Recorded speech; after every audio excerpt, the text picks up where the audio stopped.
శ్రీమాత్రే నమ. జై గురు దత్తాత్రేయ నమ.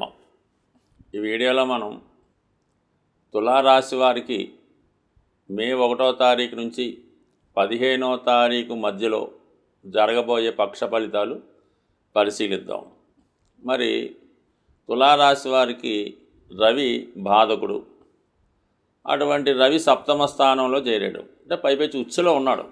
అందువలన ఈ సమయంలో మీ పైన మీ జీవిత భాగస్వామి యొక్క డామినేషన్ అన్నది పెరుగుతుంది. ఒక విధంగా వారికి వృత్తిలో, వ్యక్తిగతంగా, రాజకీయంగా వారి యొక్క హోదా పెరగడం వల్ల, చాలా బిజీగా ఉండడం వల్ల మీ గురించి అస్సలు పట్టించుకోవడం అన్నది జరగదు. ఒక విధమైనటువంటి మానసిక అశాంతి లాంటిది మీకు ఈ సమయంలో ఏర్పడే అవకాశం ఉంది. అంటే ఇది కేవలం స్త్రీలకే కాకుండా మగవారికి కూడా వర్తిస్తుంది. అంటే భార్యకి మంచి హోదా పెరగడం వల్ల, బాగా బిజీగా ఉండడం వల్ల మీ యొక్క అన్యోన్యత కొద్దిగా ఇబ్బంది వచ్చే అవకాశం ఉన్నది. దాని తర్వాత ఆరోగ్యపరంగా మీరు ఒక విధంగా శ్రద్ధ తీసుకోవాల్సి ఉంటుంది. సడన్గా ఏదైనా మీకు మరి హెల్త్ పరమైనటువంటి ప్రాబ్లం రావచ్చు. ఇక్కడ బలమైన గ్రహం ఏంటంటే మనకి కుజుడు. మరి ఇది కూడా సప్తమాధిపతిగా, ధనాధిపతిగా దశమ స్థానంలో దిగ్బలుడై ఉండడం కూడా జీవిత భాగస్వామి యొక్క స్టేటస్ అన్నది చెప్తూ ఉన్నది. బాగా బిజీగా ఉండడం జరుగుతూ ఉంటుంది. అయితే వ్యక్తిగతంగా మీకు కూడా వృత్తిలో చాలా సమర్థవంతంగా నిర్వహిస్తారు. అలాగే ఎటువంటి సమస్యలున్నా మీ వృత్తిలో మీపై ఎవరు పెద్దరికం చేయాలన్నా వారిని తప్పించి మీకు మీరే స్వతంత్ర నిర్ణయాలు తీసుకొని మీ వృత్తిని మీరు నిర్ణయించుకోవడం జరుగుతుంది. అలాగే దాన్ని పర్ఫెక్ట్గా చేయడం కూడా జరుగుతూ ఉంటుంది. ఆర్థిక పరంగా కూడా మీకు గతంలో కన్నా ఇప్పుడు చాలా వరకు ఆదాయం పెరిగే అవకాశం ఉంది. ఇక రాష్ట్రాధిపతిగా ఉన్నటువంటి శుక్రుడు 6వ స్థానంలో ఉచ్చులో ఉండడం, బుధగ్రహంతో కలిసి ఉండడం వల్ల మీలో ఉన్నటువంటి టాలెంట్ ఇంకా ఇంప్రూవ్ చేసుకొని మీ వృత్తిలో మీరు బాగా నైపుణ్యం పెంచుకొని మిమ్మల్ని మీరు రుజువు చేసుకునే విధంగా ఈ సమయం స్టార్ట్ అయింది. ఇది ఎక్కువగా సినిమా, టీవీ, మీడియా, అలాగే సాఫ్ట్వేర్ రంగంలో వారికి చాలా మంచి గుర్తింపు రావడం జరుగుతూ ఉంటుంది. అలాగే మెయిన్గా ఏంటంటే వృత్తిలో పోటీ పెరిగినప్పటికి కూడా మిమ్మల్ని మీరే నెంబర్ 1గా మీ స్థాయిని నిలుపుకుంచుకునే అవకాశం ఉంటుంది. ఈ రాశిలో ఉన్నటువంటి స్త్రీలు వారి యొక్క వృత్తిలో చాలా ప్రావీణ్యం సంపాదించే అవకాశం ఉంది. ముఖ్యంగా ఈ తులారాశిలో ఉన్నటువంటి స్త్రీలకి ఏంటంటే ఈ ఆటోమొబైల్ రంగం అవ్వచ్చు, బ్యూటీ పార్లర్కి సంబంధించిన అవ్వచ్చు, అందానికి సంబంధించింది, అలాగే ఈ గోల్డు, 1 గ్రామ్ గోల్డు, టైలరింగు, ఈ బొటిక్కు, వీటన్నిటిలో కూడా వారి వారి స్థాయిని మంచి ఉన్నత స్థాయిలోనే వారు కొత్తగా ఉపాధి అవకాశాలు కానీ అటువంటి దాంట్లో ఉద్యోగ ప్రయత్నాన్ని చేసే ఫలితాలు కూడా ఫలించే అవకాశం ఉంది. అంటే మొత్తం మీద 99% ఈ తులారాశిలో ఉన్నటువంటి ఎవరికైనా, అబ్బాయిలకైనా అమ్మాయిలకైనా ఉద్యోగం లేదు, ఖాళీగా ఉన్నామన్న మాట అయితే 100% రాదు. అయితే కొంతమంది ఈ రాశిలో ఉన్న వాళ్ళు బాగా లగ్జరీకి అలవాటు పడి పెద్దలు సంపాదించిన ధనాన్ని బాగా ఎంజాయ్ చేస్తూ ఉంటారు. అటువంటి వారు ఉద్యోగం ప్రయత్నం చేయకపోతే వాళ్ళు హ్యాపీగా కాలక్షేపం చేయొచ్చు. కానీ ప్రయత్నం చేస్తున్న ప్రతి ఒక్కరికి కూడా కంపల్సరిగా ఉపాధి అవకాశాలు లభిస్తాయి. ఇక దాని తర్వాత ముఖ్యంగా మనకి శని భగవానుడు ఇప్పుడు 5వ స్థానంలోకి రావడం జరిగింది. 5వ స్థానంలోకి అంటే ఇంకా రాలేదు, ప్రస్తుతం 6వ స్థానంలోనే ఉంటూ ఈ రాశి వారికి శని భగవానుడు కూడా 6వ స్థానంలో ఉండడం, శుక్ర, బుధ, రాహుగ్రహాలు కూడా 6వ స్థానంలో ఉండడం వల్ల చాలా వరకు అటు మీరు సినిమా పరిశ్రమలో కానీ, రైల్వేస్లో కానీ, మెడికల్లో కానీ ఏ రంగంలో ప్రవేశించాలన్నా దానికి తగినటువంటి విజయ అవకాశాలు చాలా పుష్కలంగా ఉండడం జరిగింది. అంటే ఓవరాల్గా పరిశీలించినప్పుడు అటు దశమంలో దిగ్బలుడైనటువంటి కుజుడు, 6వ స్థానంలో వృత్తికారక శని, ఇవన్నీ కూడా మిమ్మల్ని కంపల్సరిగా ఆ వృత్తిలో మంచి నైపుణ్యాన్ని ఇవ్వడం జరుగుతూ ఉంటుంది.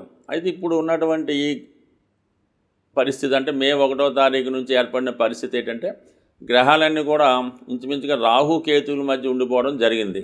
ముఖ్యంగా 6వ స్థానంలో ప్రారంభమైనటువంటి ఈ శని, రాహు, బుధ, శుక్రుల కలయిక 12వ స్థానంలో ఉన్నటువంటి కేతు వరకు ఉండడం వల్ల అతి కష్టం మీద మీ ప్రయత్నాలు నెరవేరడం జరుగుతుంటుంది. కాబట్టి 1-2 సార్లు అంటే ప్రారంభంలో ఒక ఫెయిల్యూర్ వచ్చినా, అడ్డంకి వచ్చినా దాన్ని అధిగమించి ఇంకొకసారి మీరు ప్రయత్నం చేయడం వల్ల సక్సెస్ మాత్రం షూర్గా వస్తుంది. కానీ రిపీటెడ్గా ప్రయత్నం కంపల్సరీగా చేయవలసి ఉంటుంది. వెయ్యిలో ఉన్నటువంటి కేతు భగవానుడు మీలో ఎక్కువ ఆధ్యాత్మిక చింతన పెరుగుతుంది. రహస్యంగా డొనేషన్ చేస్తారంటే ముఖ్యంగా ఎలా ఉంటుందంటే మీరు సంపాదించిన ధన సంపాదనలో కొంత భాగం ఒక డొనేషన్స్కో ఒక దైవానికో దేనికో దానికి కేటాయించడం జరుగుతూ ఉంటుంది. ఆ విధంగా చేసుకోవడం కూడా మీకు జీవితంలో ఇంకా సక్సెస్ రావడం జరుగుతూ ఉంటుంది. అంటే ఉదాహరణకి మీకు ఒక నెలకి ఒక 3 లక్షల శాలరీ ఉందనుకుందాం. ఒక 10,000 వెంకటేశ్వర స్వామికి ఇద్దామని మొక్కుని పక్కన పెట్టండి.